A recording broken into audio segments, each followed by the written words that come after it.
Have you ever been judged before you even said a word? Imagine stepping onto a plane, proud of something you've earned, only to be told politely, yet coldly you don't belong here. What would you do? Would you argue stay silent or swallow the humiliation to avoid making it worse? That's exactly what happened to a young black teen seated in first class for the first time in her life. Excited, nervous, hopeful, when a flight attendant demanded she move to economy because she must be mistaken. But then, the cabin went silent. The doors opened, and the man who walked in wasn't just her father.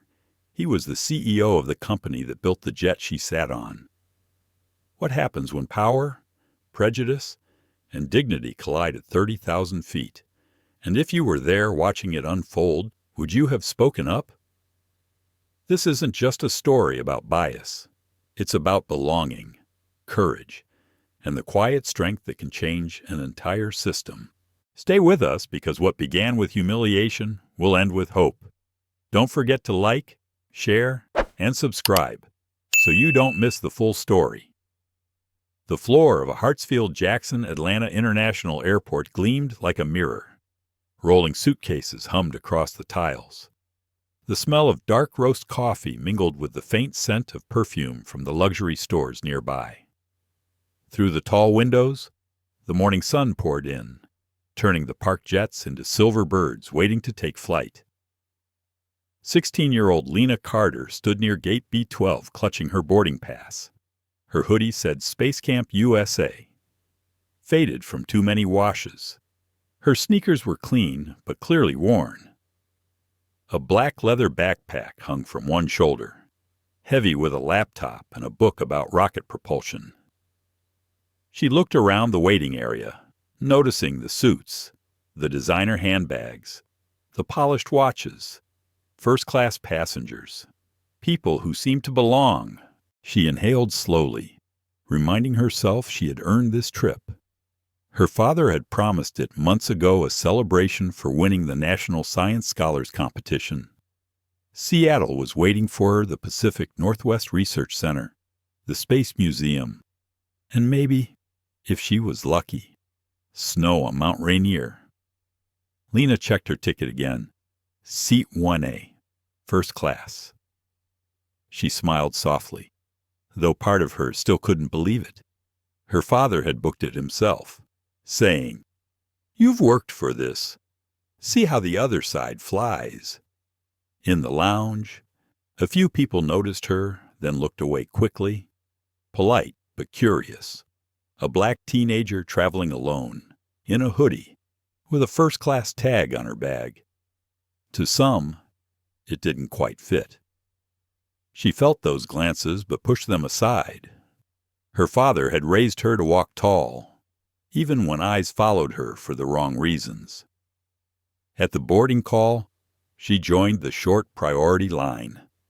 The gate agent scanned her phone. "Welcome aboard, Ms. Carter," the woman said kindly. Lena smiled back.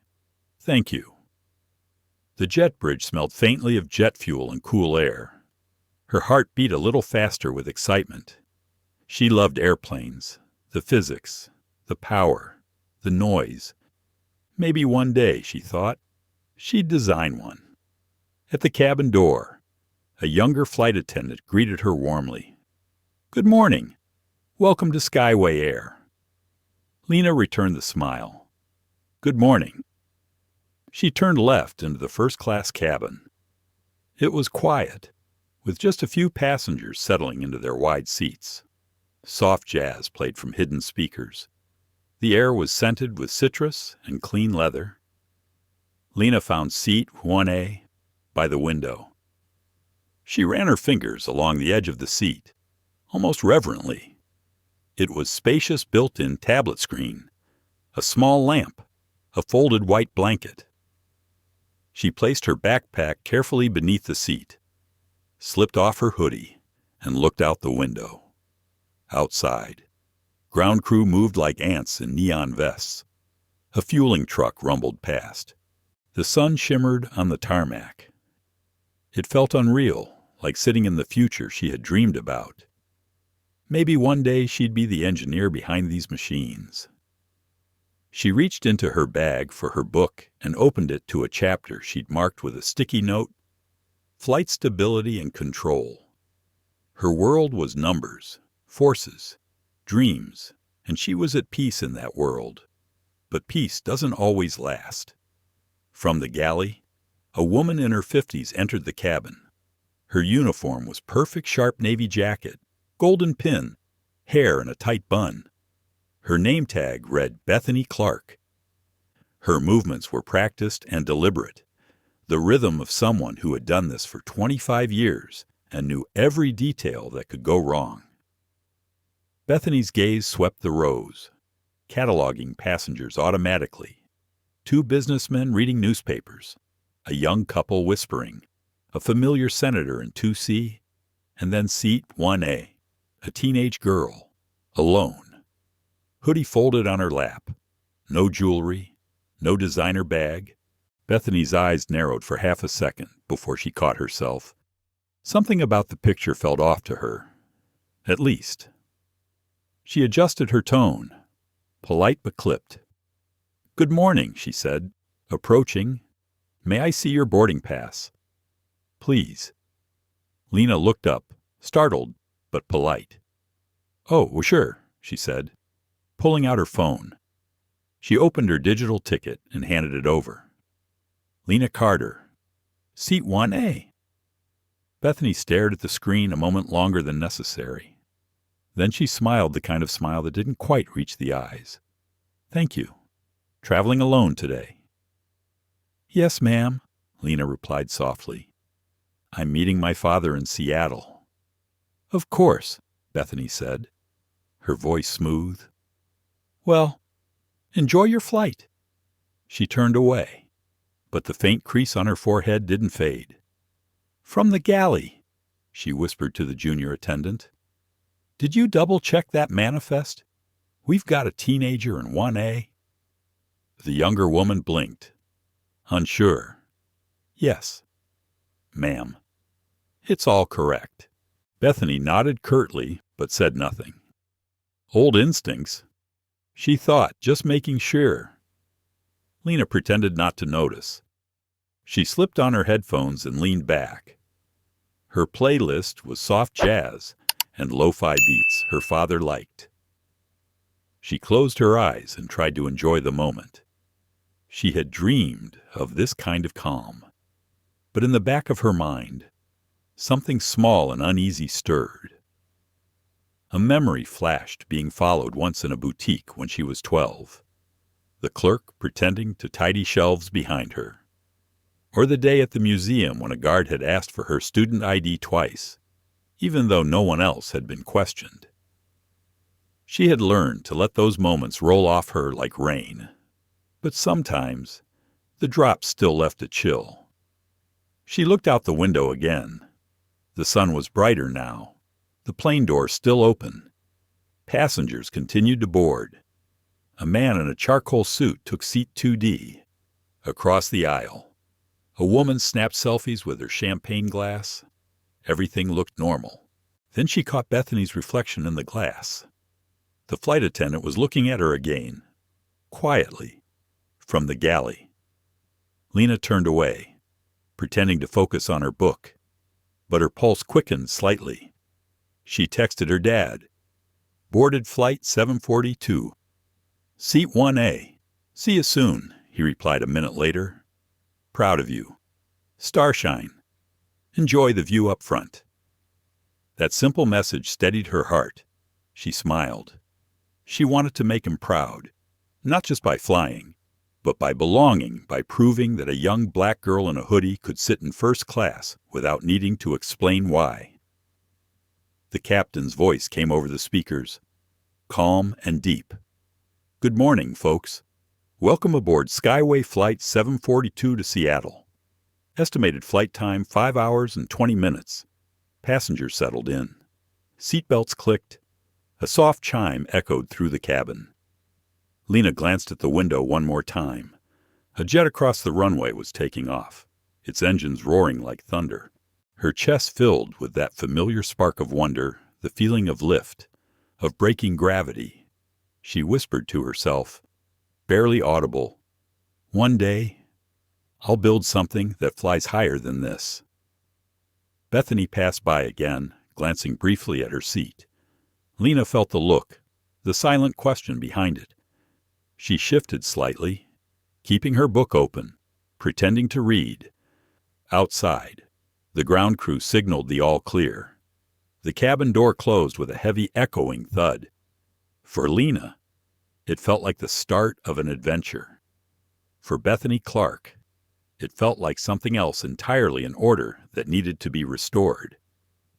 Neither of them knew that in less than an hour. This quiet flight would become a story retold around the world. The cabin lights dimmed to a warm amber glow as the boarding door sealed shut with a hiss.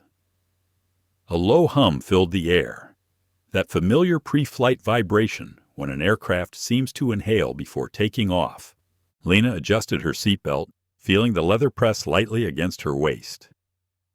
Outside the window, the runway stretched like a promise. A flight attendant's voice drifted through the speakers. "Ladies and gentlemen, welcome aboard Skyway Air.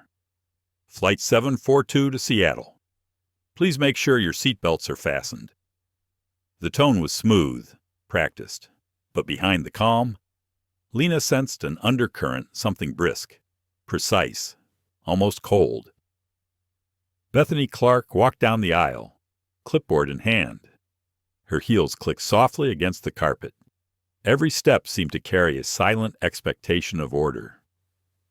She smiled at the man in 2C, exchanged a polite nod with the couple in 1B and 1C, then stopped briefly near 1A.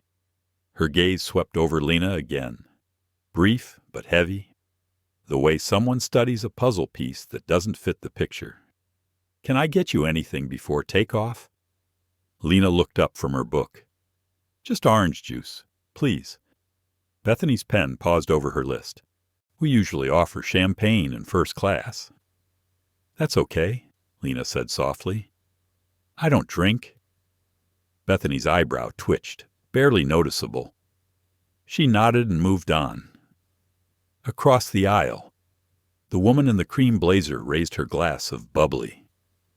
"She's adorable," she whispered to her husband. "Maybe some scholarship program." Lena pretended not to hear, but the words slid beneath her skin. She focused on the page in front of her, though the words blurred together. Chloe Reyes, the younger attendant, came by moments later with a tray. "Orange juice for you, Ms. Carter." Her smile was genuine, eyes kind. "Thank you," Lena said, accepting the glass. Chloe lingered a moment. "I like your space camp hoodie," she whispered. "My little brother went there last summer." Lena brightened. "Really, it's awesome, isn't it?"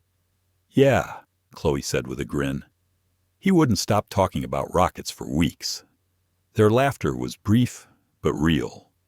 It felt like sunshine, breaking through a cloudy window. Bethany appeared again, and the warmth vanished.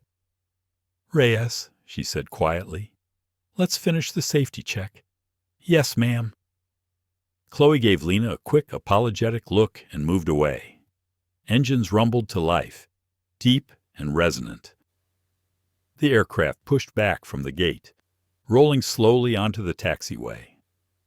Lena's stomach fluttered with anticipation. No matter how many times she'd flown, the moment of takeoff always felt magical, like the world tilted to let you rise. She whispered a silent countdown to herself as the plane turned onto the main runway. 3, 2, 1. The thrust pushed her gently into the seat back. Atlanta fell away beneath them, the city shrinking into a patchwork of light and motion. Clouds swallowed the view, and the world became soft white silence. As the plane leveled out, Bethany resumed her rounds. She moved like a conductor, ensuring every instrument was in tune. She straightened napkins, adjusted pillows, reminded a man to store his laptop. When she reached 1A again, she stopped. Lena was sketching a small diagram in her notebook angles, airflow patterns, lift curves. Bethany tilted her head. Homework, sort of, Lena said. I like studying flight dynamics. Interesting, Bethany murmured, her voice neutral. Most girls your age prefer something a little less technical. Lena smiled faintly. I guess I'm not most girls. Bethany didn't reply. She noted the words, but not their meaning, then walked away. Lena watched her go, wondering why such a small conversation left a chill in the air. The first-class cabin settled into quiet routine. The clink of glasses, the rustle of newspapers, the steady hum of engines at cruising altitude.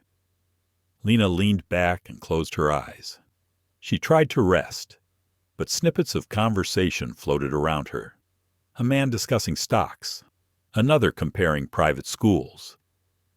When the attendant announced the lunch menu, grilled salmon or roasted chicken, Lena politely declined, saying she wasn't hungry. Bethany frowned. You should eat something. I'll be fine. Thank you, Lena answered. From the galley. Whispers carried. Chloe asked. Everything okay with seat 1A? Bethany's response was low but sharp. We'll see. Something doesn't add up. Chloe hesitated. Her ticket checked out. I confirmed it myself. Bethany closed a cabinet with more force than necessary. Then I'll confirm again. Lena could sense the tension even from her seat. She pulled her blanket higher, trying to disappear into the soft folds. Outside, sunlight shimmered across the clouds like ripples on water.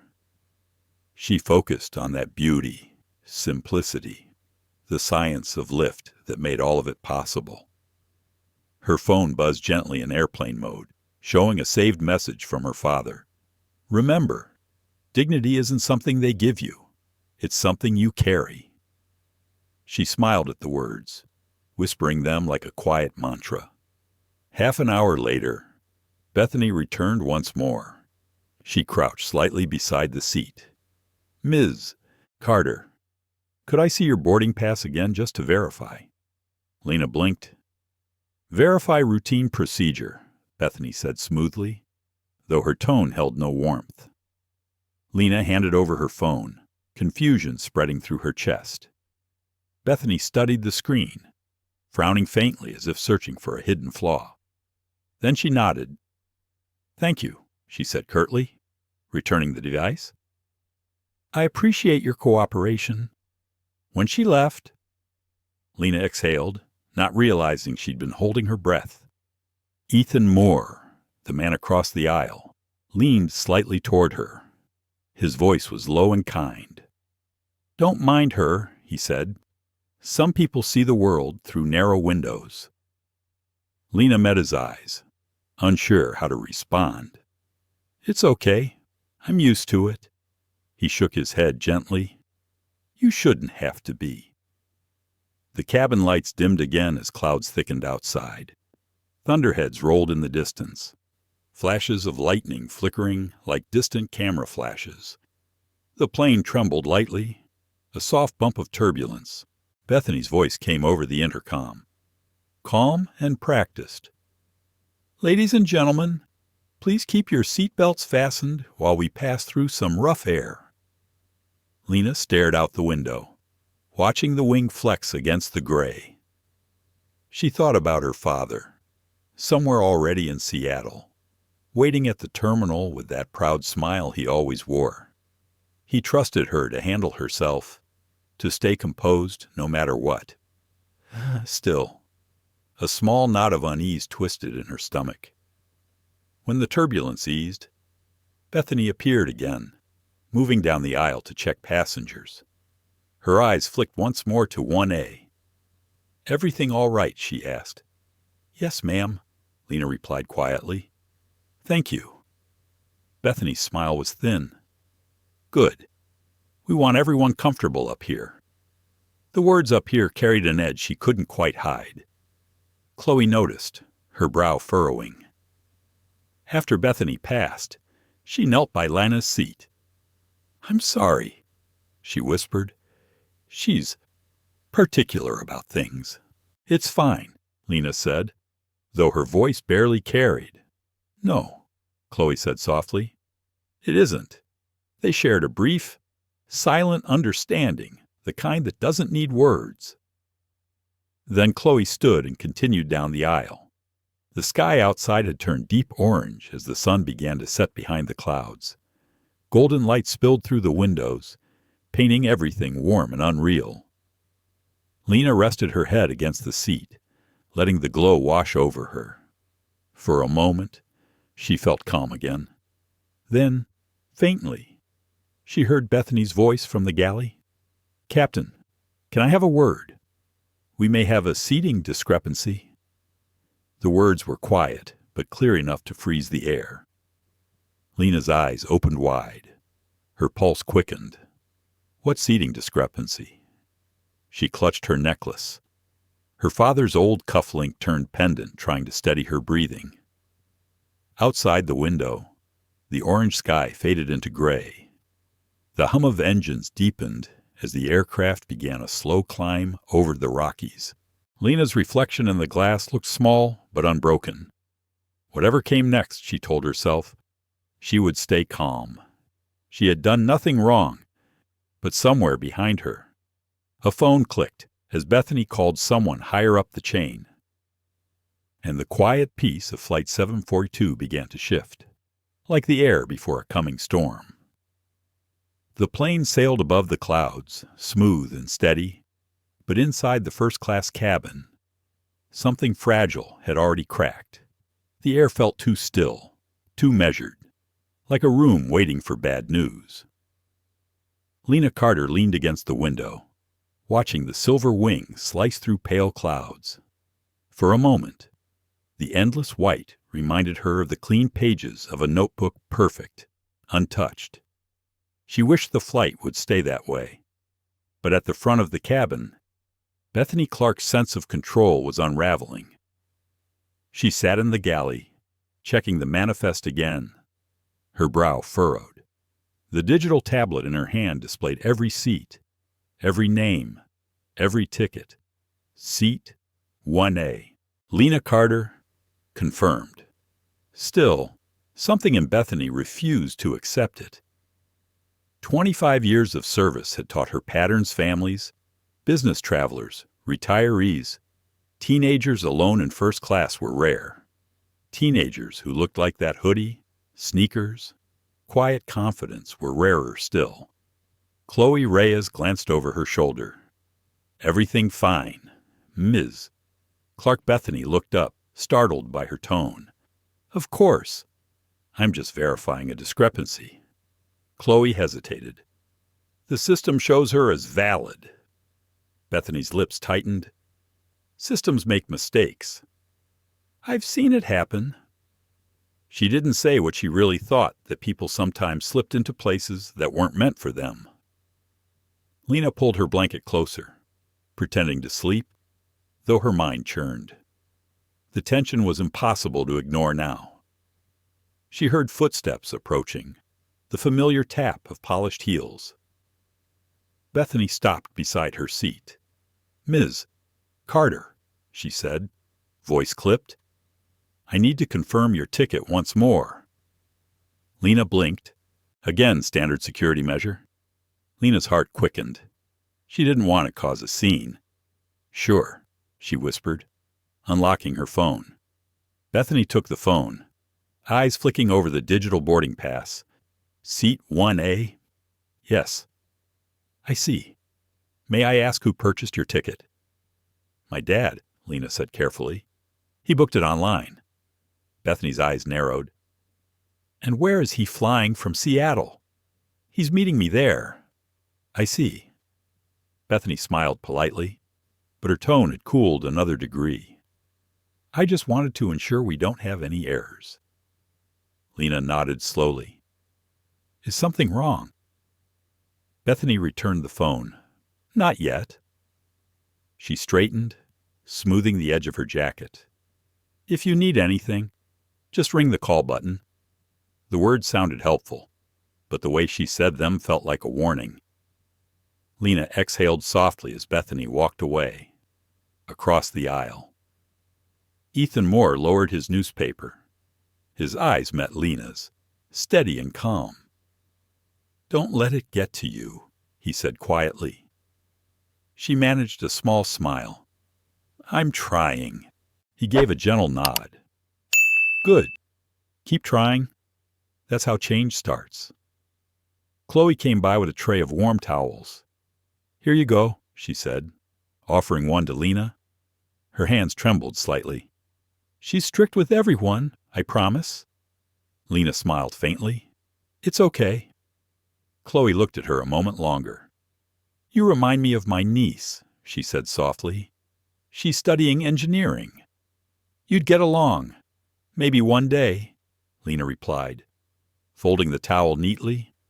As Chloe moved away, Bethany appeared again, whispering into the intercom near the galley. Her voice was low but carried enough for Lena to catch fragments. "Unauthorized. Underage passenger. Need verification." The rest was drowned out by the hum of engines. Lena's throat tightened. Unauthorized. She'd done everything right.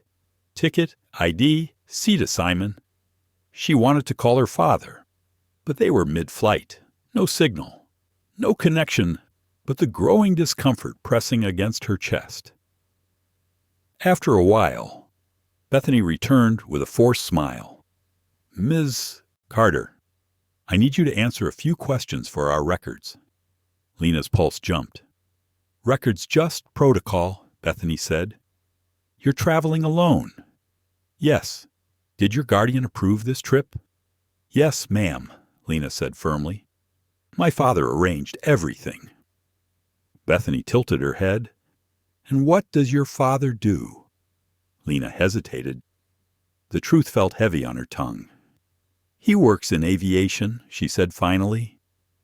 "In aviation," Bethany repeated, as though the words needed verification too.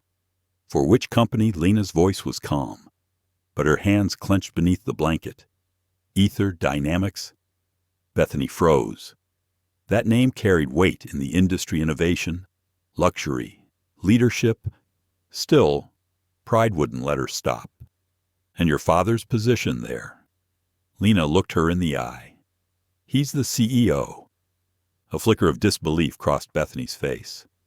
"The CEO," she echoed, as if testing the word.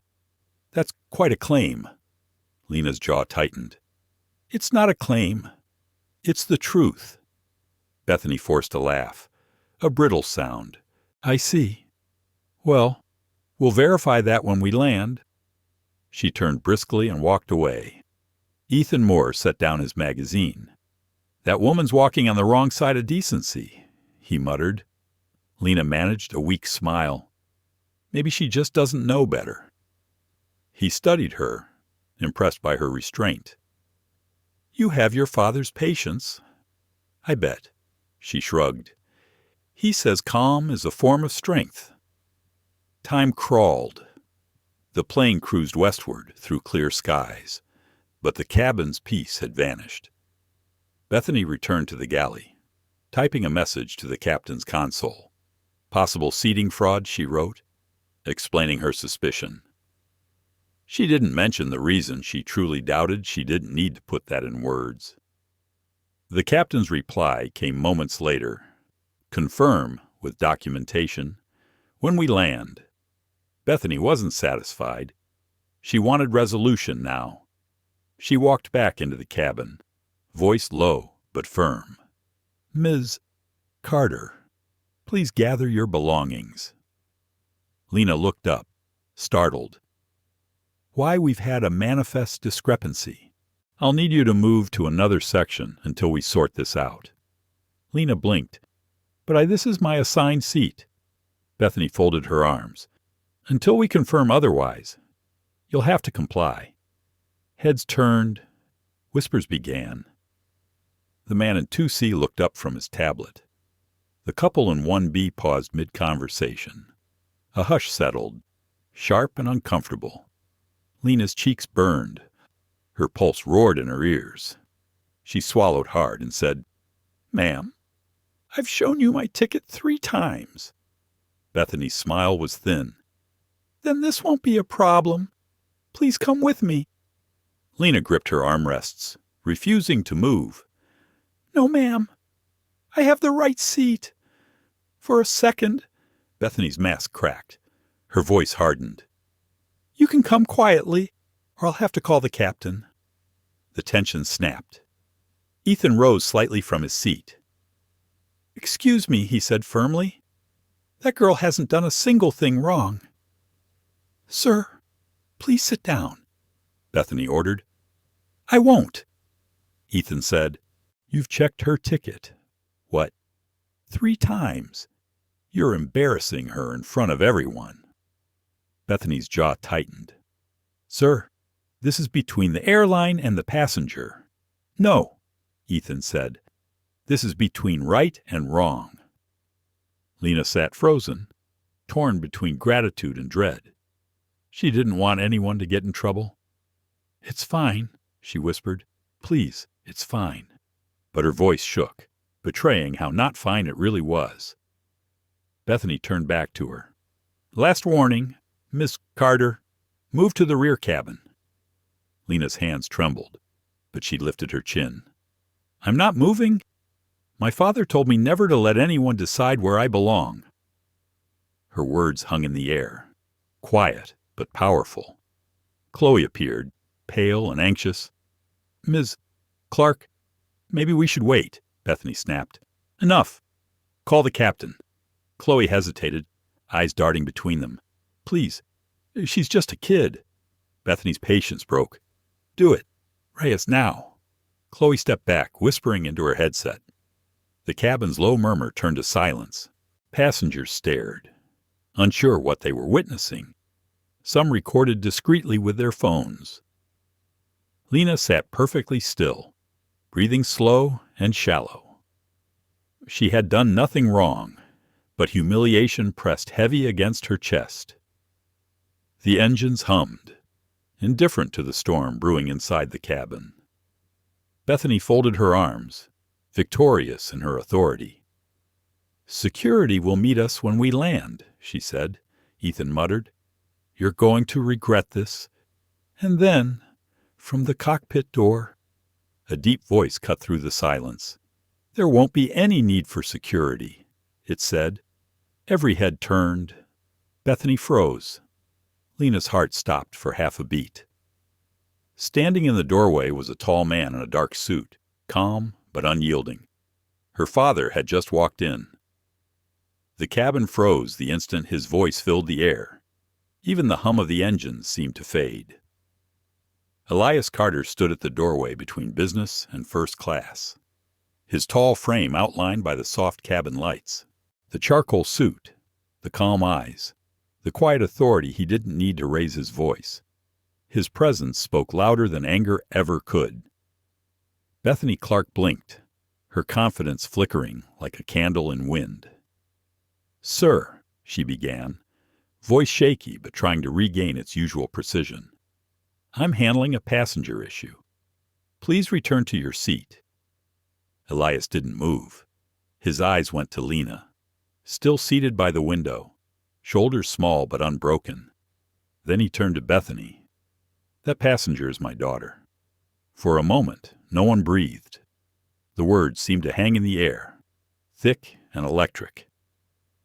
Ethan Moore exhaled softly, muttering under his breath. "Well, there it is."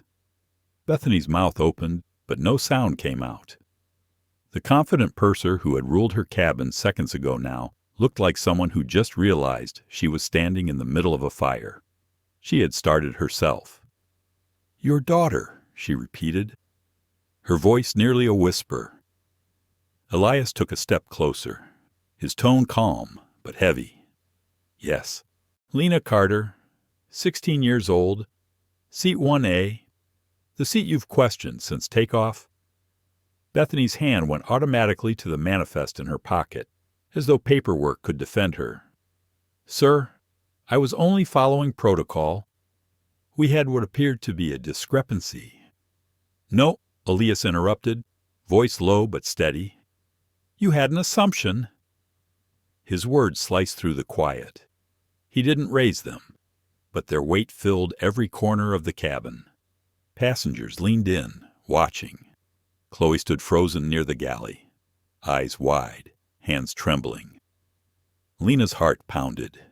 She didn't know whether to cry or breathe again. Her father's calmness was like a wall of strength, but it made her realize just how deeply she'd been shaken. She tried to speak, but the words wouldn't come. Elias turned toward her and softened. It's okay, sweetheart, he said gently. You don't have to explain anything. That single sentence broke whatever composure Lena had left. Her eyes filled, and she looked down, blinking fast to hold the tears inside. Bethany tried to recover. Mr. Carter, I assure you Elias faced her again. Assure me of what that humiliating a child mid-flight is part of your service routine. That's not what happened, Bethany said quickly, her voice tightening. I was verifying credentials. You verified them 3 times. Ethan interrupted. His voice was calm but sharp. We all watched. A ripple of murmurs passed through the cabin. Passengers shifted, uneasy. The mask of professionalism on Bethany's face began to crack. Elias took a step closer, his expression composed, his words deliberate. You saw a young black girl in a seat you didn't think she deserved, he said quietly. And instead of questioning yourself, you questioned her humanity. The sentence struck like thunder. Bethany's face paled. Chloe lowered her gaze. Ashamed to have witnessed it and done nothing, the captain's voice called softly from the intercom, asking if everything was all right in the front cabin. Bethany hesitated, but Elias answered before she could. Everything's fine now. Captain, he said, eyes still on her. We just had a misunderstanding that's been corrected. The captain's voice hesitated, then replied, Understood. Sir. Elias turned back to Lena, kneeling slightly so his face was level with hers. Are you all right? He asked softly. She nodded, though her lip trembled. I'm okay. You shouldn't have to be strong all the time, he whispered, but I'm proud you were. He brushed a tear from her cheek, his eyes gentle. When he stood again, the entire cabin seemed to shift around him. The quiet dignity in his posture made everything else Bethany's authority. The polished etiquette, the hierarchy of service suddenly feel small. He looked around the cabin, speaking not just to her, but to everyone. Respect isn't reserved for titles or uniforms. It's a basic right. Every single person on this plane deserves it. There was no applause, only silence, the kind that sinks in deep because it forces reflection. Bethany's voice wavered. Mr. Carter, I truly didn't mean any offense. Elias studied her for a long second. Intent doesn't erase impact, he said softly. What matters is what you do next. Chloe stepped forward, her voice trembling. Mr. Carter, I'm sorry. I should have spoken up earlier. Elias gave a small nod. It takes courage to admit that. Thank you. He turned back to Bethany. I think it's best if you step aside for the rest of the flight. My daughter's had enough eyes on her for one day. Bethany's face flushed crimson. Sir, I'm responsible for this cabin. Not anymore, Elias said quietly. You're responsible for the choice you made. His tone wasn't cruel. It was steady, final, a mirror she couldn't look away from.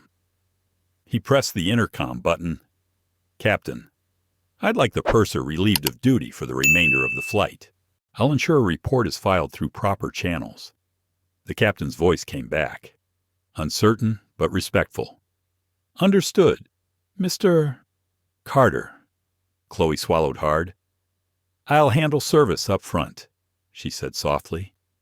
Elias gave a small nod. I trust you will. Bethany stood still for a long moment, the realization settling in like gravity.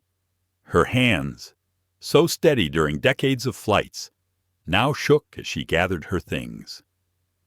As she turned to leave the cabin, she paused. I didn't know who you were, she said, voice barely audible. Elias looked at her. You didn't need to know who I was to treat my daughter with dignity. She flinched, then disappeared down the aisle, her footsteps fading into silence.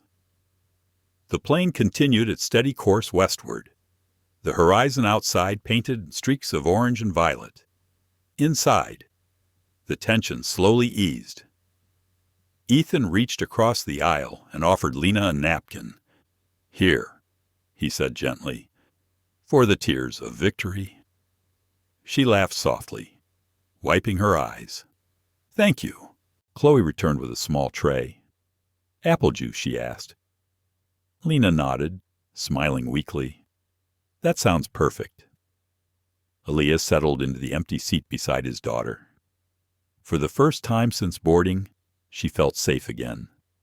She leaned against him, whispering, I didn't want to cause trouble. He smiled faintly. You didn't cause trouble, sweetheart. You revealed it. For a few minutes, silence stretched comfortably between them. The world outside was calm, the hum of engines like a lullaby. Elias looked out the window at the fading sky. You know, he said quietly, flying used to terrify me. Not the machines, but the people. I used to wonder if the world at 30,000 feet would ever feel fair. Lena looked up at him. Does it now? He smiled sadly. It's getting there. Slowly. From behind. A man's voice spoke softly. Mr. Carter, thank you for saying what needed to be said. It was Ethan. Elias turned and nodded. Thank you for standing up when others didn't. Ethan shrugged. Seemed like the right thing to do. Elias smiled.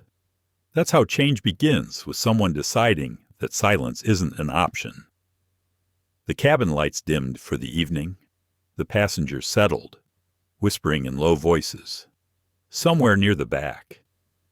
Bethany sat in the jump seat, staring blankly ahead, the hum of the engines louder than her thoughts. She replayed every word, every glance, realizing how easily years of routine had blinded her. Up front, Lena rested her head on her father's shoulder. Her eyes closed slowly, exhaustion finally catching up. Elias watched her breathe, calm and safe. For all the power his title carried, nothing in the world mattered more than that simple sight, his daughter sleeping in peace. As the jet streaked across the darkening sky, he thought about what had just unfolded. The humiliation, the confrontation, the quiet restoration of dignity. It wasn't over. The real reckoning would come when they landed. But for now, he let the silence hold them, soft and steady like the night itself. For a while after the confrontation, silence blanketed the first-class cabin like a fragile truce. The tension that had hung thick in the air seemed to loosen, replaced by something quieter, an uneasy respect. Passengers shifted in their seats, whispering softly, avoiding eye contact with Elias Carter as though they were afraid to disturb the stillness he had created. His composure had the weight of authority, but also something deeper grace, the kind that makes people question their own reflection. Lena sat curled beside him, blanket drawn over her legs. The adrenaline that had kept her upright was fading, leaving behind a tremor she couldn't quite shake. Her father noticed. He reached over, resting a hand lightly on her wrist. "You did nothing wrong," he said, voice steady as the hum of the engines. "Remember that?" She nodded, swallowing the lump in her throat. "I tried to stay calm. You did more than that, Elias said. "You showed them what composure looks like. Across the aisle." Ethan Moore pretended to read, but his eyes occasionally flicked toward them, protective. He wasn't the kind of man to insert himself into others' affairs. Yet something about the scene had stirred old convictions. He thought about his own daughters, both grown now, and how he would have wanted someone to stand beside them if the world ever decided to test their worth. Chloe Reyes, now responsible for the cabin, moved quietly through the aisle. Her motions were tentative, but there was something different in her demeanor, a new awareness. Every sir, every ma'am, seemed to carry meaning now, as if she understood the fragile weight of respect. When she reached 1A, she paused. "Can I bring you both something to drink?" she asked softly. Lena smiled. "Water's fine." Elias looked up, thoughtful. "Actually, Miss Reyes," he said, "you handled yourself well. I appreciate your restraint." The young woman's cheeks flushed. "I should have done more, sir." "Maybe," Elias said gently. "But now you know how much words can matter." Chloe nodded and moved on, her steps lighter, her back straighter. For the first time since boarding, she felt proud to wear her uniform. Outside, night stretched endlessly, the world below hidden under clouds. The sky beyond the window was dark velvet, pricked with faint stars. Lena stared at the horizon, where light still clung faintly, a reminder of day that refused to fade. "Do you think she'll lose her job?" she asked suddenly. Elias followed her gaze. "Bethany," he sighed. "I don't know. That's for her company to decide." "She looked scared," Lena said softly. "Good," he replied without hesitation, then caught himself, his tone softening. "Fear can be the beginning of understanding." Lena thought about that for a moment. "I don't hate her," she said finally, "but I don't want to see her again." Elias nodded. "That's fair." He leaned back, closing his eyes briefly. For him, the storm was far from over. The incident had peeled back a truth he'd known all his life. No title, no degree, no wealth could fully protect his family from the quiet violence of prejudice. Yet seeing his daughter handle it with dignity gave him a strange, steady kind of hope. The intercom chimed. "Ladies and gentlemen, this is your captain speaking.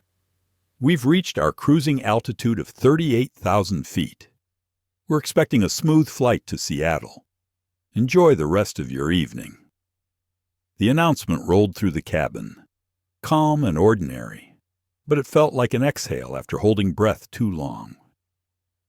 Ethan lowered his magazine and leaned toward Elias. "I hope you don't mind me saying this, sir, but the way you handled that, it was something to see." Elias opened his eyes and smiled faintly. "I've learned that shouting rarely changes minds. Calm sometimes does." Ethan nodded, impressed. The world could use more of that. "Maybe," Elias said. "But the world also needs witnesses who speak up." "You did." For a few minutes they talked about flight routes, the quiet beauty of Seattle, the future of clean aviation technology. Lena listened quietly, fascinated. She loved how easily her father's mind moved between compassion and science, like he carried both logic and empathy in equal measure. Later, when the meal service began, Chloe brought 2 plates of pasta and a small bowl of fruit for Lena. "The kitchen crew wanted to make something simple for you," she said with a small smile. "Hope that's okay." Lena thanked her, touched by the gesture. She hadn't realized until that moment how hungry she was. As they ate, Elias noticed a passenger 2 rows behind discreetly recording them on his phone. He waited until the man caught his gaze. One look from Elias, calm, Unwavering was enough to make the phone lower. The man muttered something and turned toward the window. Lena whispered, "Do you think people will post about it?" Elias nodded slightly. "Probably. But stories have a way of telling the truth, even when people twist them first."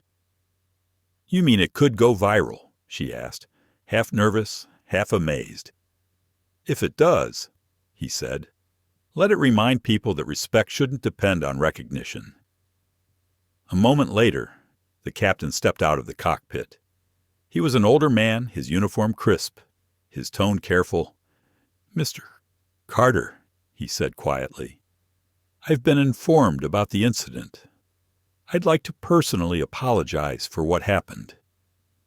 Elias rose halfway, shaking the man's hand. "Thank you, Captain.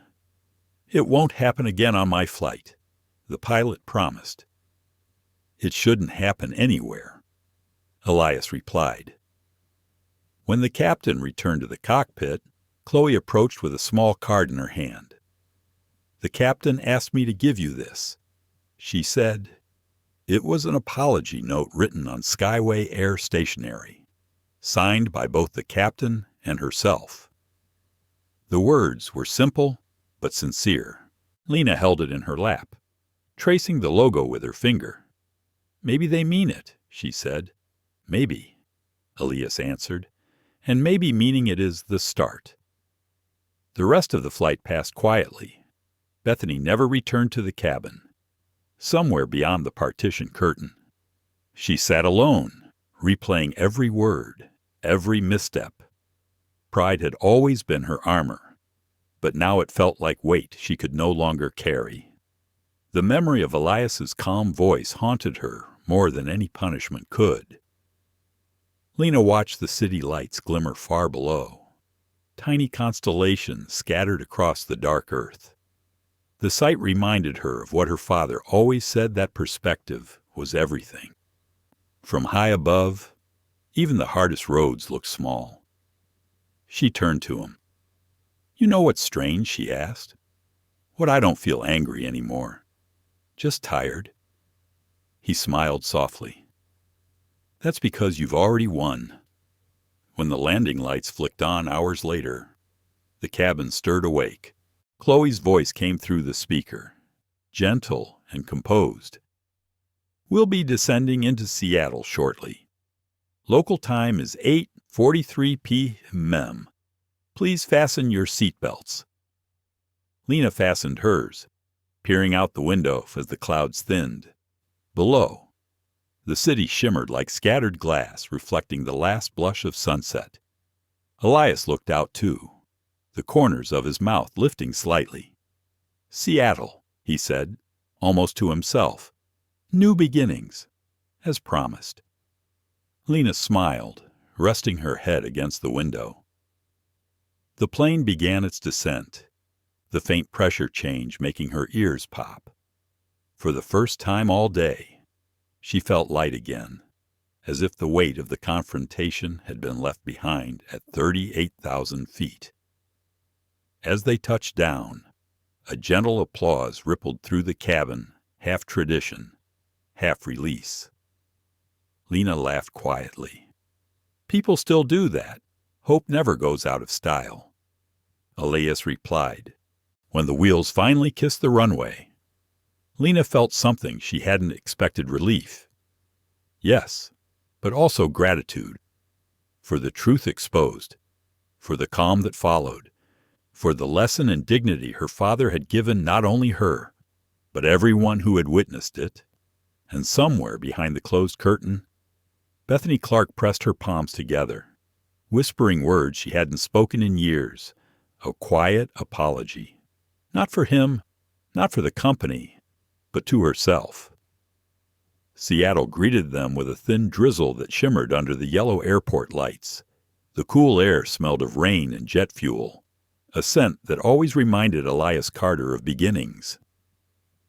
He stepped off the jet bridge beside Lena, one hand resting lightly on her shoulder. The night was calm, but beneath that calm, 1,000 small things were already shifting. Skyway Air officials were waiting at the gate, their posture too formal, their smiles too tight. Behind them, a few passengers still whispered about what they had witnessed: a flight attendant removed midair, a CEO's quiet fury, a daughter's grace. The story was already spreading like turbulence through the digital world. "Mr. Carter," said a man in a navy blazer, stepping forward. "I'm Alan Pierce, Regional Operations Director for Skyway Air. I want to personally apologize for what occurred on Flight 742. Elias gave a polite nod. "I appreciate that. Mr. Pierce, we've already begun an internal review," Pierce continued, his voice rehearsed but strained. "Our team takes incidents like this very seriously. The employee involved has been temporarily suspended pending investigation." Elias's gaze was steady. "This isn't just about one employee. It's about how your system allowed her to believe that behavior was acceptable." The director's jaw tightened. "We understand, sir, and we're committed to corrective action." Lena stood beside her father, her face calm but weary. The flash of a phone camera caught her off guard. Across the terminal, someone had recognized them. Another flash followed. Elias turned, placing a hand between her and the growing attention. "Let's keep moving," he said quietly. A black sedan waited outside. The driver held the door open, and the two slipped inside. As the car pulled away from the curb, the city lights blurred against the wet glass. Lena exhaled, pressing her forehead to the cool window. "It's all over social media already," she murmured, scrolling through her phone. The video of Bethany confronting her had been posted less than an hour after landing.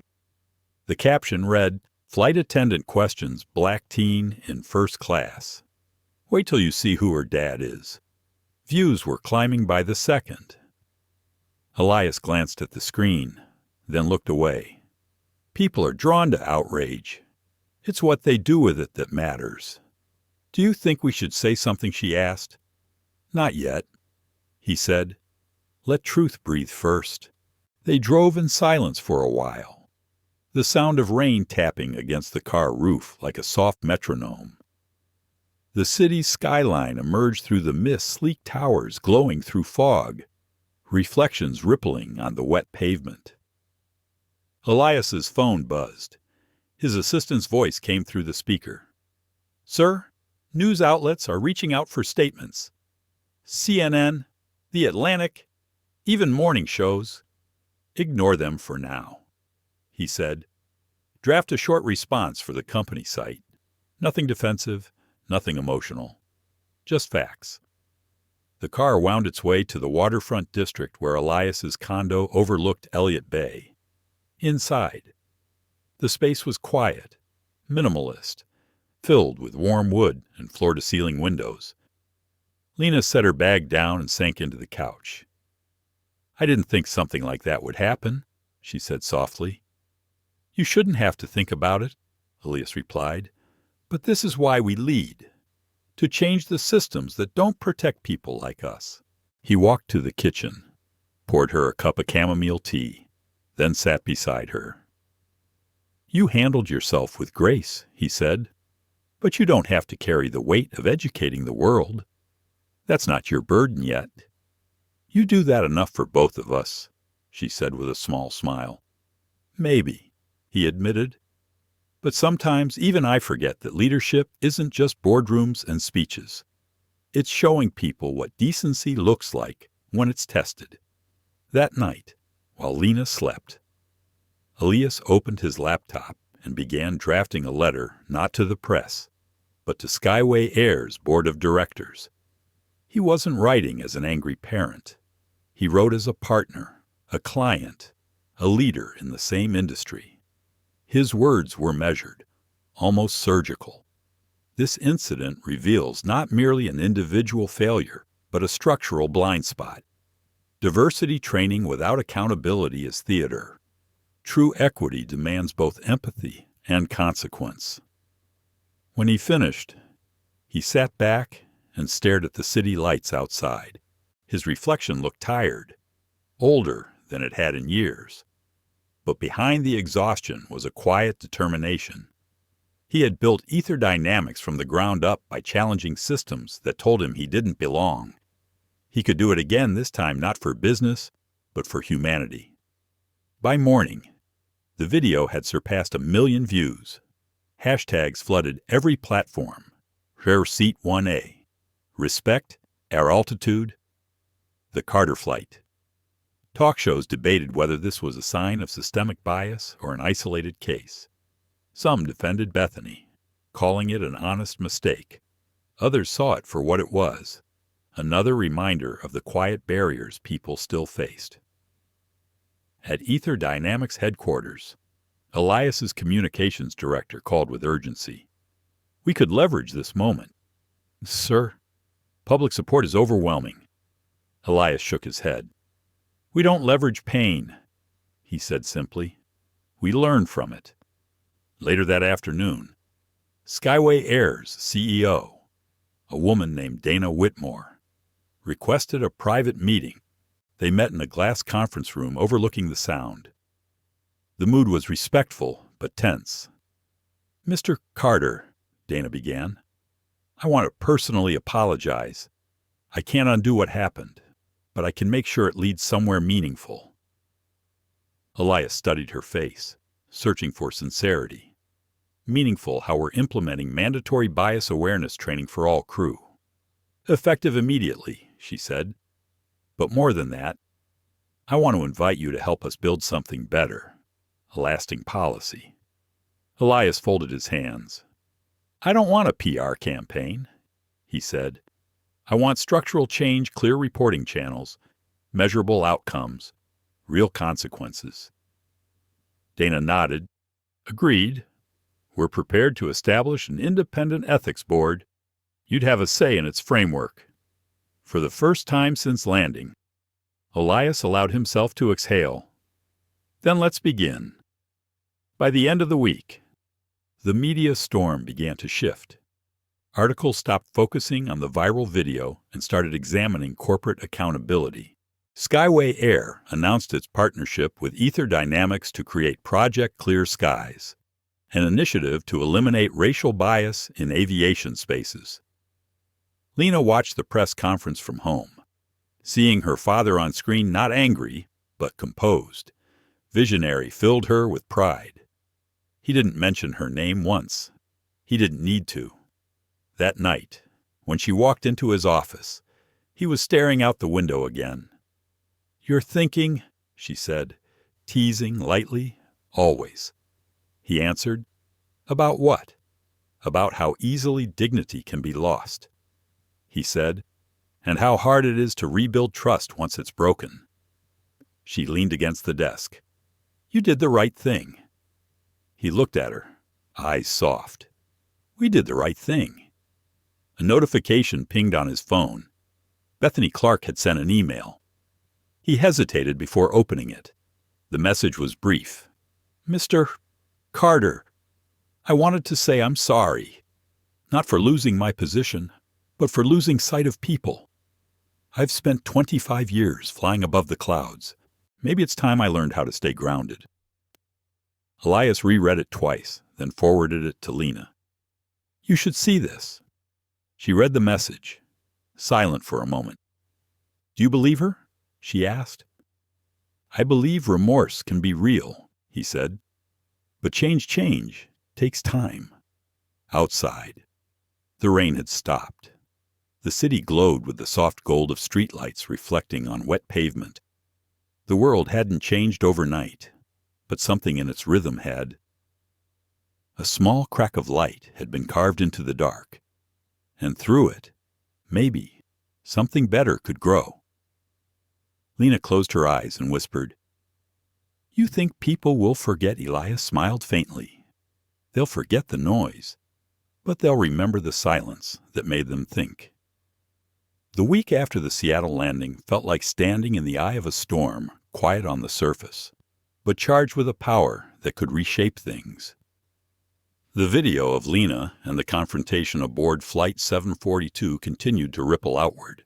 Talk shows debated it, podcasts dissected it, and online forums turned the event into both a lesson and a mirror. It was no longer just about a flight attendant and a girl. It was about a nation still learning what equality really meant. Lena Carter didn't chase the attention. He moved through his days deliberately, quietly, as though walking across thin ice. His mornings began early, coffee in hand, the skyline of Seattle still half asleep beneath a soft marine fog. He read every message that came to his inbox, some furious, some thankful, some heartbreakingly familiar. People wrote about the times they'd been judged for how they looked, spoken to as though their presence in certain spaces needed proof. Others wrote that his composure had given them strength. A few simply said, "Thank you for showing that calm can roar louder than anger." At Ether Dynamics, his team watched in awe as the company's image rose higher than its market value ever had. The media called him the CEO with a conscience. Competitors praised his grace. But Elias felt uneasy. Praise was as fragile as perception, and neither fixed the problem. One morning, during a board meeting, he addressed his executives. "We're being applauded for decency," he said. "That should worry us. Decency should be the starting point, not the achievement." The room fell silent. His words weren't meant for applause. They were a challenge. Meanwhile, at Skyway Air, Project Clear Skies began taking form. Dana Whitmore was relentless. She invited sociologists, behavioral psychologists, and diversity advocates into the fold. They held listening sessions, inviting crew members to share stories that had never been told aloud. Many wept while speaking. Others sat quietly, realizing how silence had enabled harm. Chloe Reyes attended every session she could. Her voice shook when she finally spoke. "That day on Flight 742, I froze," she said. "I thought doing nothing meant staying neutral. Now I know silence is a choice, too." Dana nodded, her expression gentle. Growth begins when we face our own quiet moments. The company began filming training modules, not as bland corporate checklists, but as narrative vignettes. Real stories retold by those who'd lived them. One segment even featured Lena's perspective, recorded in her father's office. She spoke softly, almost matter-of-factly. "When she told me to move, I thought maybe I'd done something wrong. Then I realized she didn't see me. Not really. She saw what she thought I was. That's what hurts most, being invisible in plain sight." The clip would later become mandatory viewing for every Skyway employee. While reforms unfolded, Bethany Clark watched from the outside. Unemployed for the first time in 25 years. She lived in a modest apartment in Tacoma, far from the glass towers she once flew between. Her days were quiet, too quiet. The mornings felt long, the silence thick. At first, she blamed the world for being too harsh, too unforgiving.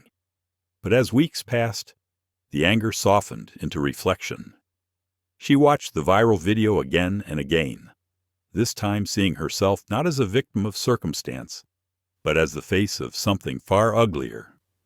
One rainy afternoon, she attended one of Skyway's new open forums, not as staff, but as a civilian guest. When the moderator recognized her name on the attendance sheet, the room tensed. Bethany stood slowly, feeling hundreds of eyes on her. "I was the purser on Flight 742, she said, voice unsteady but clear, and I was wrong. I thought experience made me immune to bias. It didn't. It made me comfortable with it." A stunned silence followed. She continued, "You don't wake up one day and decide to be prejudiced. You build it quietly, one unchecked assumption at a time, and by the time someone finally shows you the mirror, you barely recognize the person staring back. When she sat down, the room stayed silent for a moment. Then softly, someone began to clap. It wasn't approval, it was acknowledgement. Word of Bethany's public admission reached Elias a few days later. He read the transcript and sat in thought. Forgiveness wasn't easy for him.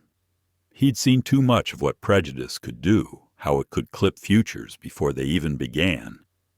But maybe this was the ripple effect he had hoped for, not just punishment, but transformation. At home, Lena was finishing a scholarship essay for a summer program at Caltech.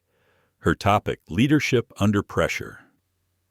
She wrote not about her father, but about what she had learned sitting in seat 1A, that courage isn't always loud, and that sometimes justice begins with a single calm no. When she showed Elias the essay, he read it silently, then said, "You've understood something. It took me decades to learn." "What's that?" she asked. "That the world doesn't change when we shout louder. It changes when we refuse to look away." That evening, they had dinner on the balcony overlooking the Sound. The water glistened under the city lights. Lena rested her chin on her hand. "Do you think this will really make a difference?" Elias smiled faintly. "I think every change starts small. You plant the seed. Someone else tends it." The next morning, a letter arrived at Ether Dynamics addressed to Elias, handwritten and unmarked. Inside was a note that read, "You don't know me, but I was on Flight 742. Watching how you handled that moment changed me. I work in HR at another airline. We're reviewing our training policies now. It started with you." Elias folded the note slowly, placing it in his desk drawer. Not for display, just to remind himself that quiet change was still change. Months passed. Project Clear Skies was adopted industry-wide, backed by both government agencies and major carriers. It became more than policy. It became culture. Flight attendants began to speak differently, listen differently. Passengers noticed too.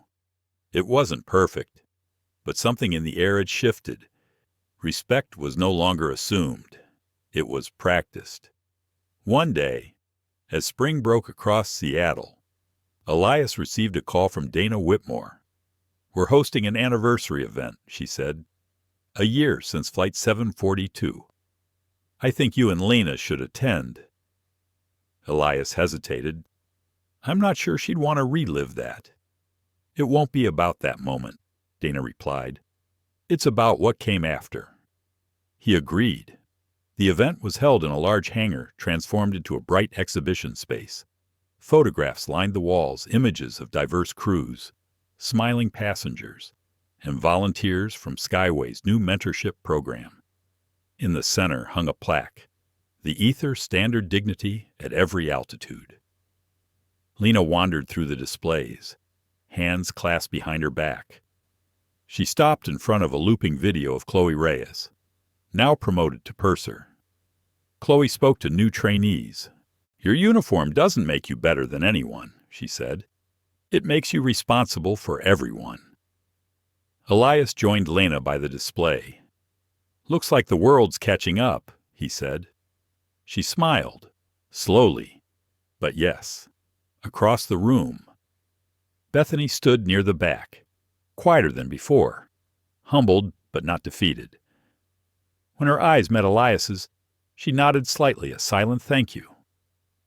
He returned the gesture, and that small exchange said everything. Words could not. As the event concluded, Dana took the stage. "A single incident doesn't define a company," she said, "but how we respond to it defines our character.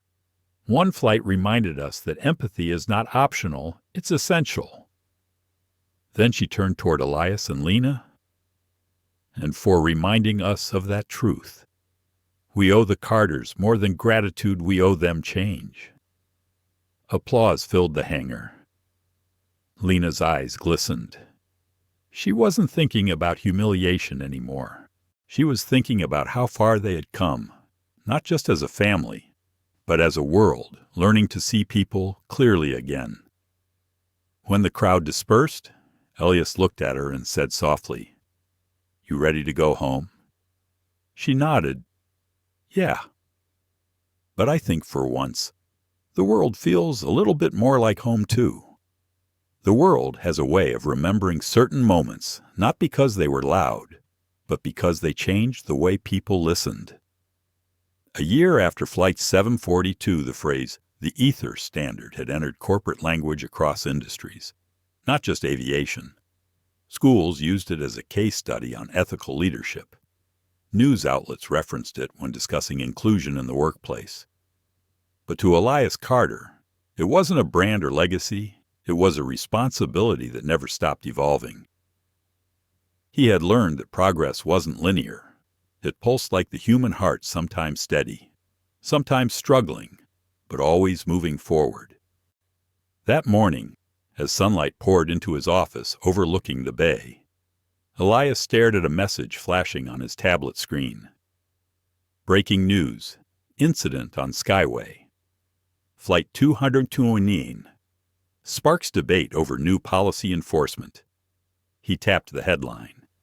A passenger had complained about being singled out by a flight attendant who was following the new verification protocols. Social media was tearing it apart. Some said the new standards had gone too far.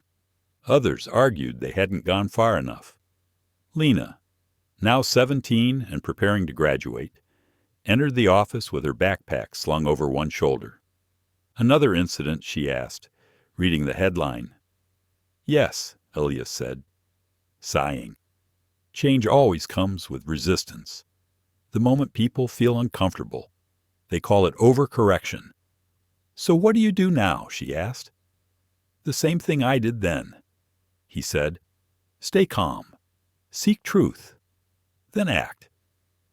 That afternoon, he joined a video call with Dana Whitmore and several Skyway executives. The tension was clear, their voices cautious. The media's painting this as backlash. One said, "They're calling it the Carter overhaul." Elias' lips tightened slightly. "I didn't overhaul anything." "I asked for decency," Dana interjected firmly. "This isn't about blame. It's about communication. If people don't understand the intent, we failed to educate." Elias nodded. "Then we educate louder, but never angrier." Meanwhile, Chloe Reyes, now a lead trainer for Skyway's in-flight service, was in the middle of her morning session. She stood in front of 20 new recruits, most of them fresh out of college. Behind her, a screen displayed the words "Empathy at 30,000 feet." She played a clip of Lena's original interview, her quiet voice describing what it felt like to be unseen. The room was silent as it ended. "You see," Chloe said softly, "this job isn't about who sits where. It's about why we treat them the way we do." After class, she sat alone in the break room, stirring her coffee absently. The reflection in the cup showed someone she barely recognized, the same face. Yes, but steadier now. When Bethany Clark appeared in the doorway, Chloe's heart skipped. The older woman looked smaller somehow, her confidence traded for humility. "Mind if I sit?" Bethany asked. "Of course," Chloe said, motioning to the chair across from her. They sat in quiet for a moment before Bethany spoke. "I've been volunteering for the mentorship program," she said softly, "helping retrain senior staff. It's different being the one learning again." Chloe nodded. "You're teaching by showing up." "Ah, that counts," Bethany smiled faintly. "Do you ever think about that day every time I board a plane?" Chloe admitted, "but not with anger anymore. Just gratitude. It taught me who I want to be." Bethany's eyes softened. "You became the kind of leader I used to pretend I was." Later that week, Elias received an invitation to speak at the Global Aviation Ethics Conference in Washington. DEBs. It was an honor, but one that carried weight. On the flight east, he found himself restless, staring out the window at the endless stretch of clouds. Flying had always fascinated him, the way something so massive could glide through air so thin. Yet he couldn't help but think how fragile that balance was, how easily turbulence could disrupt it. Across the aisle, a woman was reading an article on her tablet. He caught a glimpse of the headline, "From Turbulence to Transformation: How the Carter Case Changed Aviation." He smiled faintly, both proud and uneasy. Lena's voice echoed in his mind from the night before. "Just make sure they don't turn it into a story about one man. Dad, it's supposed to be about everyone." At the conference, the room was packed executives, regulators, flight attendants, journalists. Cameras lined the back wall. When Elias stepped to the podium, he paused before speaking. The silence was heavy, expectant. "A year ago," he began, "I didn't plan to become part of any movement. I was just a father protecting his child. But the truth is, prejudice doesn't vanish with punishment. It fades with practice." He glanced around the room. "People often ask me what the ether standard really means. It's not a policy. It's a promise to see before you judge, to listen before you assume, and to treat decency as the default, not the exception." His voice grew steadier, richer. The airline industry was built on connection bridging distance between people. If we can carry millions safely through the sky every day, surely we can carry kindness a little further, too. When he finished, the room erupted in applause. Some stood. Dana was among them. Tears discreetly brushed from her cheek. As Elias stepped down from the stage, a young black flight attendant approached him. "Mr. Carter," she said, voice trembling, "I joined Skyway because of you. My mom told me about what happened. I wanted to help make sure it never happens again." He smiled, placing a hand on her shoulder. "Then you already have. Back in Seattle." Lena watched the live stream from her school library. Around her, classmates whispered, pointing at the screen. "That's your dad?" one asked. "Yeah," she said quietly, a mix of pride and disbelief in her voice. "That's him." When the speech ended, her teacher approached. "You know, Lena," she said, "most adults spend their lives trying to make history. You two just changed it." That night, father and daughter sat together on their balcony again, the skyline glittering around them. "You know," Lena said, "it still feels strange. Everyone keeps talking about what you did, but I was just sitting there trying not to cry." Elias chuckled softly. "Sometimes courage looks exactly like that." "Do you think it'll last?" she asked. "The change." He looked at the horizon, where the last streaks of daylight met the sea. "If it's real, it won't depend on me.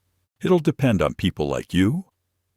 A breeze lifted her hair, carrying the faint hum of the city below.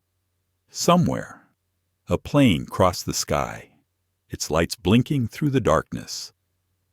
Lena followed it with her eyes, feeling something inside her settle like the final piece of a long puzzle, finally in place. "You know," she said quietly, "I think I want to study aerospace engineering." Elias smiled, unsurprised. "I thought you might. Maybe design planes that feel a little more human," she added, "the kind that remind people they belong in the sky." He turned to her, pride glimmering in his eyes. "That's a future worth building." The city lights flickered in reflection on the glass, painting them both in gold. For the first time since that awful day on Flight 742, the memory no longer stung. It had transformed into something else, something powerful, like the quiet strength of wings carrying the world higher, one lesson at a time. By the time spring deepened into summer, the story of Flight 742 had settled into the fabric of everyday conversation. It no longer belonged to headlines or debate panels. It had become a quiet reference point for anyone who had ever been misjudged or anyone who had chosen to stand up. People spoke of it the way they spoke of natural turning points, the kind that split the timeline into before and after. For Elias Carter, though, it wasn't history. It was ongoing. One early morning, he found himself back at the airport, the same terminal, the same airline, even the same boarding gate. A year ago, this place had been the scene of humiliation and courage intertwined. Now, it was hosting something entirely new, the launch of Skyway Air's mentorship scholarship for underrepresented youth in aviation, named the Lena Carter Initiative. He had told Dana Whitmore that the name made him uncomfortable. "It's not about her," he'd said. But Dana smiled. "It is. Elias. It's about what she represents young people who belong anywhere their ambition takes them." So he had agreed, reluctantly, though his heart swelled with quiet pride. Lena stood beside him now, poised but nervous, wearing a navy blazer that looked far too grown up for her age. Reporters filled the area, cameras flashing. "You ready?" Elias asked softly. She inhaled, then smiled, "As ready as I'll ever be." When Dana stepped up to the podium, her voice carried through the terminal like soft thunder. "A year ago, a moment aboard Flight 742 reminded us that dignity must never be conditional," she said. "Today, we take that lesson skyward." She gestured toward the gleaming new aircraft parked outside the window, a Skyway A350, its tail painted with a subtle motif of silver wings and, in small letters beneath the cockpit, the name, the Lena Carter. Lena froze when she saw it, her eyes widening. "Dad," she whispered. "They named it after I know," he said, smiling. "I was hoping they wouldn't." "Why? Because that name carries weight," he said. "But maybe it's time the world learned to carry it too." When she spoke at the ceremony, her hands trembled only slightly. "I don't see myself as special," she began. "I just happened to be in a seat that made someone uncomfortable. But that discomfort started a conversation, and that conversation built a bridge. If that bridge helps even one person feel seen, then it was worth it." Her voice softened. "Sometimes, change doesn't start with heroes. It starts with someone refusing to move from where they belong." The applause that followed was thunderous. But amid the clapping, Elias noticed a familiar figure standing near the back of the crowd, Bethany Clark. She looked healthier, steadier. When the event ended, she approached quietly, waiting until the photographers drifted away. "Mr. Carter," she said. "Lena." Her voice was humble but sincere. "I wanted to be here today, not for publicity, just to witness what came from it." Lena smiled gently. "I'm glad you did." Bethany hesitated, her eyes glistening. "I still think about that day," she admitted, "not to punish myself, but to remember how blindness looks when you're the one holding the flashlight." Elias regarded her for a long moment. Then he nodded. Remembering is how we make sure it never repeats. Later that evening, after the ceremony, father and daughter boarded that same plane, the Lena Carter, on its inaugural flight. They were not flying first class this time. They chose 2 middle seats in economy, blending into the crowd. "You serious about this?" Lena whispered, laughing. "Dead serious," he said. "If we're celebrating belonging, let's belong everywhere." The passengers didn't recognize them. A young flight attendant, not much older than Lena, smiled warmly as she checked their tickets. "Welcome aboard," she said. "Oh, you're sitting together just here." There was kindness in her tone, effortless and real. Lena couldn't help smiling back. "Thank you." As the plane ascended, she gazed out the window, watching the city shrink beneath them. "It feels different, doesn't it?" she murmured. "It feels earned." Elias replied. When the seatbelt sign dinged off, the same attendant approached with a tray. "Compliments from the captain," she said, placing 2 glasses of sparkling cider in front of them. "He asked me to tell you he's honored to be flying this route." Lena blinked, surprised. "He knows." The attendant smiled. "Everyone knows." Halfway through the flight, Dana came on the intercom. "Ladies and gentlemen, as we cruise at 36,000 feet, we'd like to dedicate this flight to all who believe the sky belongs to everyone. Thank you for flying Skyway." The cabin broke into soft applause. Lena turned to her father. "Did you plan that?" "No," he said, "but I'm glad she did."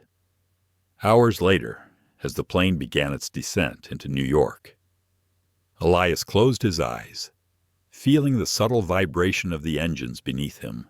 The sound reminded him of heartbeats, thousands of them, all trusting this machine, this company, this world. It struck him how fragile that trust could be, and how sacred. When they landed, the passengers disembarked to find an unexpected crowd waiting at the gate: students, families, and the first group of scholarship recipients holding banners that read, "Dignity has no altitude." One of the students, a tall boy with dark glasses, stepped forward shyly. "Mr. Carter," he said, "I just got accepted into pilot school. My mom showed me your video when I was thinking of giving up." Elias's voice softened. "Don't give up, ever. The sky's too wide for fear." Lena watched the exchange, her chest tightening with emotion. This was bigger than her, bigger than any single incident. It was proof that kindness could echo far beyond the moment it began. That night, after the long day of speeches, travel, and celebration, they returned to their hotel overlooking the Hudson. The city glittered outside their window. Lena sat by the glass, chin resting on her knees. "You know," she said, "if someone had told me 2 years ago that people would fly in a plane with my name on it, I would have laughed." "You earned it," Elias said. "Not for what happened, but for how you faced it." She looked at him for a long time, her eyes soft. "You think the world's really different now?" He smiled faintly. "Different? No better. Maybe. But progress isn't a finish line. It's a compass. And as long as we keep moving in the right direction, that's enough." Outside, the city buzzed with quiet life horns in the distance, the hum of humanity pressing forward. A plane passed overhead, blinking against the night. Lena followed it with her gaze, thinking about every person up there, each one with a story they carried unseen. Maybe, she thought, that was the point, that in the sky, everyone shared the same air, the same hope. She turned back to her father. "You ever wonder why they call it first class?" Elias raised a brow. "Because someone decided comfort should be ranked. Maybe one day," she said, smiling, "they'll just call it equal class." He laughed softly. "If anyone can design that, it's you." In the stillness that followed, neither spoke again. They didn't need to. The world outside their window shimmered, alive with the pulse of a future they had helped shape one conversation, one act of courage, one seat at a time. Months passed quietly after the ceremony and the inaugural flight of the Lena Carter. Life began to flow with a gentler rhythm again. Elias Carter returned to his work at Ether Dynamics. His days filled with board meetings, mentorship programs, and research on sustainable aviation fuels. Yet, something fundamental had shifted in him. Success used to be measured in numbers market growth, efficiency rates, contracts signed. Now, he found himself measuring it in smaller ways: a respectful interaction, a moment of understanding, a life changed by empathy. Every morning, he still rose before dawn. He brewed his coffee in the stillness of his kitchen, overlooking the sleeping city. Sometimes he'd stand by the window and watch the early flights leaving Seattle, their contrails slicing through pink clouds. He always wondered who was on board, what stories they carried, and whether those journeys felt a little safer now. One morning, as he prepared for a conference call, his assistant forwarded an email marked urgent from Skyway Air Training Division. He opened it, expecting logistics. Instead, the first line read, "We've integrated the Ether leadership model into our global onboarding curriculum." Attached was a photo rose of new flight attendants standing in a classroom, watching a video of him and Lena from a year earlier. Underneath the screen, a banner read, "Respect at altitude begins on the ground." Elias smiled softly, his chest swelling with quiet pride. He forwarded the message to Lena, adding only 4 words. "You did this, kid?" An hour later, she called, breathless with excitement. "Dad, did you see it? They used the clip where you said, 'Calm is strength.'" He chuckled. "I said a lot of things that day." "Yeah," she said, "but that one stuck. My teacher quoted it last week." "Your teacher. We're studying social ethics." She explained. "He used our story as an example of restorative justice." Elias paused, then laughed softly. "Well, that's one way to stay in the curriculum." That weekend, Lena came home from school for the first time in months. She'd grown taller, her features more defined, her confidence steady but humble. Over dinner, she told him about her aerospace engineering program. "We're working on cabin design models," she said, "not just for comfort, for equity. There's data showing that environmental and psychological comfort can impact how people feel they belong in a space." Elias's eyes lit up.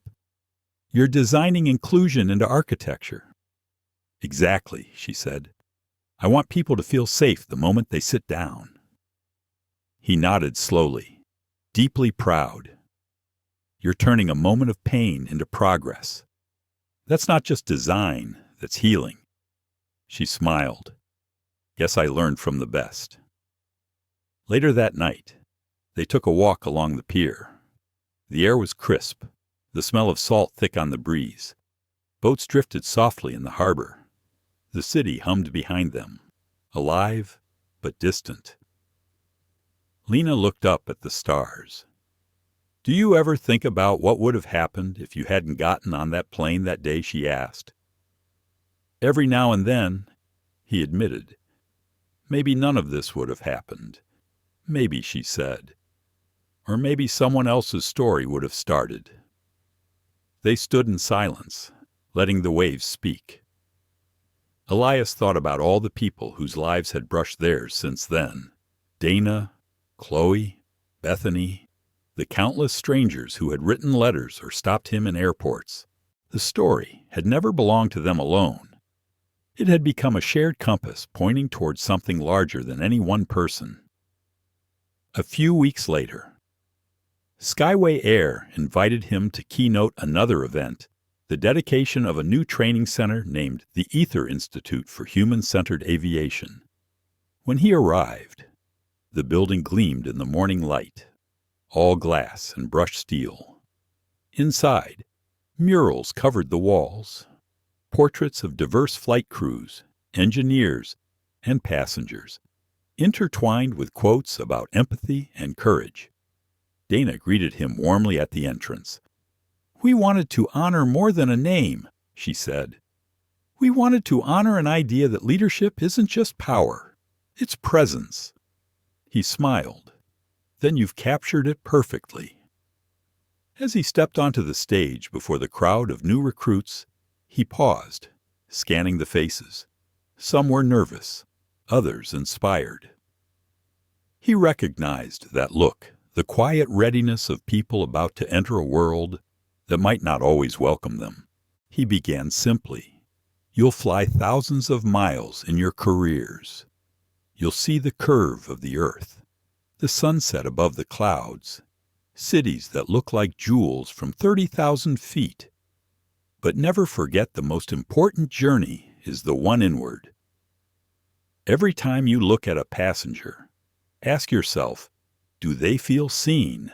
Because that's the kind of flight that really matters.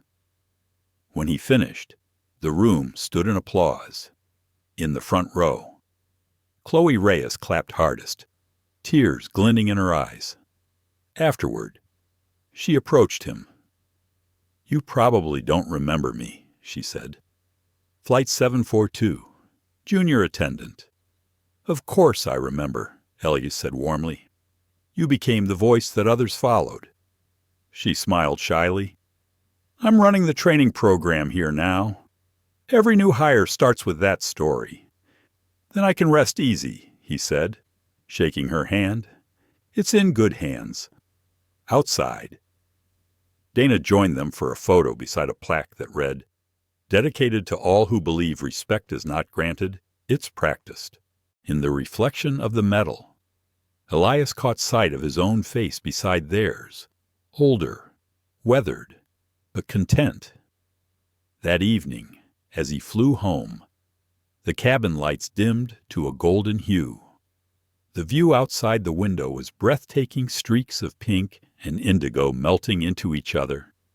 He thought about how small the world looked from up here, and how easily people forgot that every dot of light below was a life as complex as their own. He whispered to himself, "The sky remembers." Beside him, an elderly passenger leaned over. "Beautiful view, isn't it?" the man said. Elias smiled. "It is. It always has been." The man nodded thoughtfully. "You look familiar. Have we met?" Elias chuckled softly. "Maybe in a story somewhere." When the plane landed, Lena was waiting for him at the gate, holding 2 cups of coffee. "How was it?" she asked. "Transformative," he said. Again she teased. "Always," he answered, laughing. As they walked toward the exit, Elias noticed a mural newly installed near the terminal wall, a panoramic image of a cloud horizon with words printed across it. "The sky belongs to everyone." Lena followed his gaze, smiling. "Looks like people finally got the message." "No," he said softly. They started listening. Outside, the wind carried the faint hum of departing flights. The air was cool, alive, full of movement. Lena slipped her arm through his, and together they walked toward the parking lot, their reflections trailing across the glass like twin shadows stretching into light. Neither of them spoke again. They didn't need to. The silence was full, not the silence of absence, but the kind that holds gratitude, memory, and peace. Somewhere high above, a plane cut across the evening sky, its silver body catching the last light of day. Elias looked up, his voice a whisper meant only for the wind. "Fly safe." And as the aircraft disappeared into the horizon, it left behind not just a contrail of vapor, but a legacy invisible yet enduring, drifting quietly through every heart that dared to see before judging, listen before speaking, and believe before doubting. Because in the end, that was the real flight, the one humanity still took together, learning slowly, beautifully, how to stay aloft. The story of Flight 742 reminds us that justice doesn't always roar. Sometimes it speaks softly, through calm courage and quiet dignity. In a world quick to judge and slow to listen, True strength lies not in shouting louder, but in choosing decency when anger feels easier. Lena Carter didn't fight prejudice with rage. He answered it with grace, reflection, and accountability. His calm turned confrontation into reform. His daughter, Lena, showed that even in moments of humiliation, self-respect can be the most powerful form of resistance. For older generations, this story echoes something deeply familiar: the long road toward fairness, one conversation at a time. It reminds us that while systems change slowly, empathy can move mountains. Every gesture of respect, every moment of understanding becomes a small revolution. We may not all sit in first class, but we all deserve to feel like we belong in the seat we've earned. Thank you so much for watching and for sharing a few minutes of reflection with us. If this story touched your heart, if it made you think, remember, or hope, please, take a moment to like, share, and subscribe to our channel. Every click helps these stories of courage, respect, and humanity reach more people who need to hear them. See you in the next story, and until then, take care of one another